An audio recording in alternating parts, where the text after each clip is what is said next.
I want to begin talking about leadership in the 21st century with an image that is just a very powerful one for me, and that's the image of the symphony conductor. When the symphony conductor turns his or her back to the audience to conduct the orchestra, it's really an important visual. So all of you get some of that visual in your mind. And for me, it's really an extremely important part of the profile for leadership in the 21st century.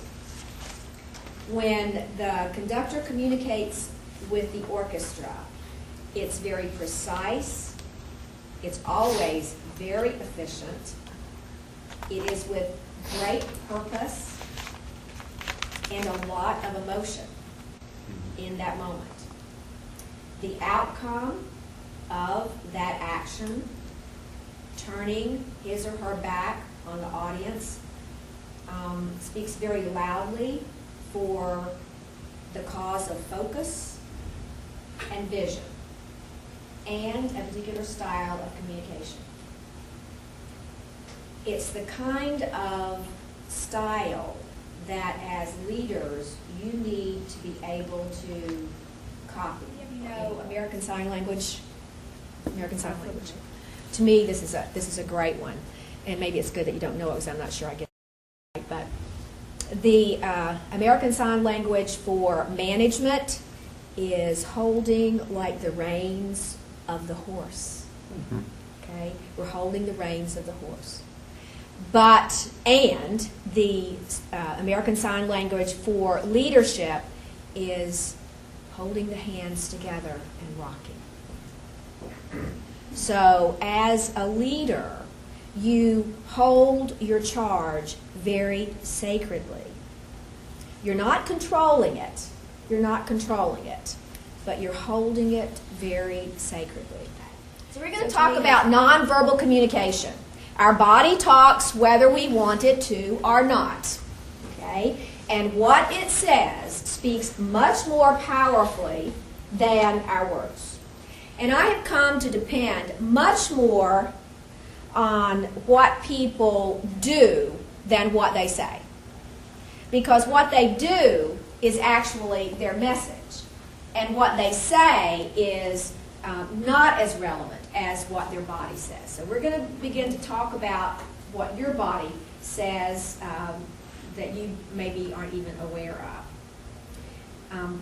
One of the things I think is important to understand when we talk about nonverbal is that there are actually people who believe that their body doesn't talk. There are people who are not even aware, have never been taught to about the fact of how strong our communication actually is with our body.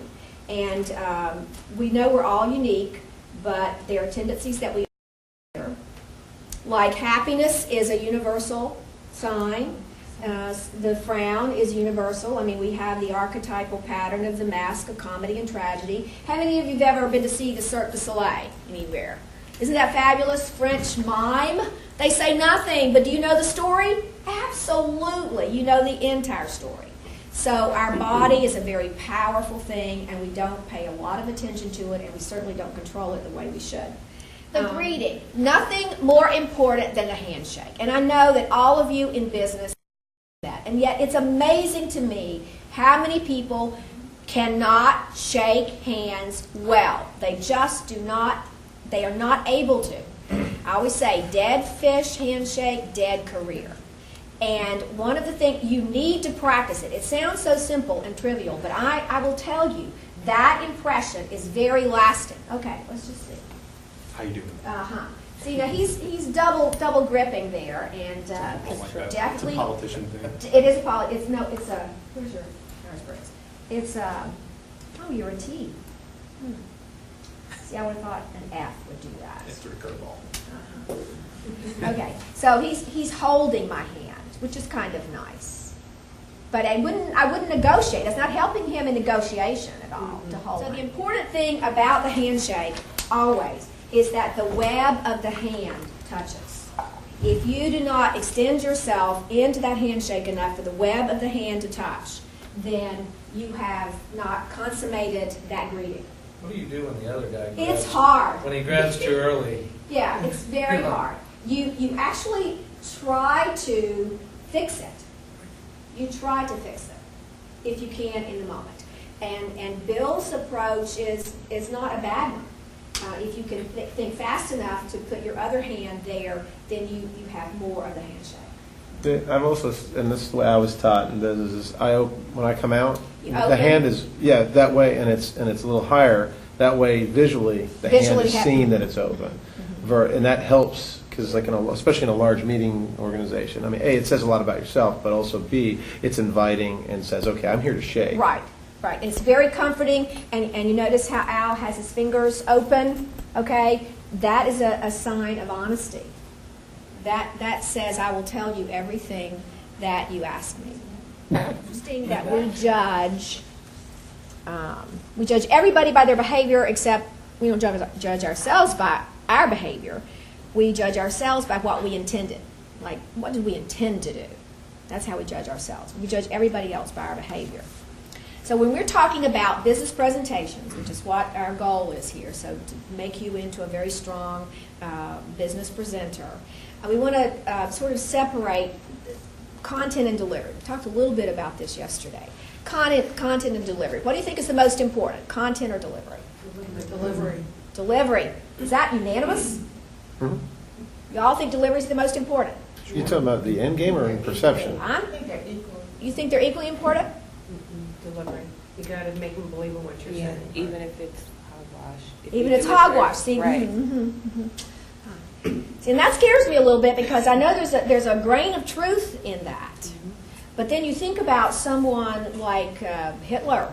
He made people believe him, and what he was saying was, okay, filled with fallacy. So we definitely have to be on guard for the power of delivery. And we have to be well versed in delivery. We have to be very good at delivery. But I would like for you to believe that content at the end of the day is the most important thing. Think about it. You are taking from people something they'll never get back. Time. And you have a moral obligation to be prepared, to have something valuable to share.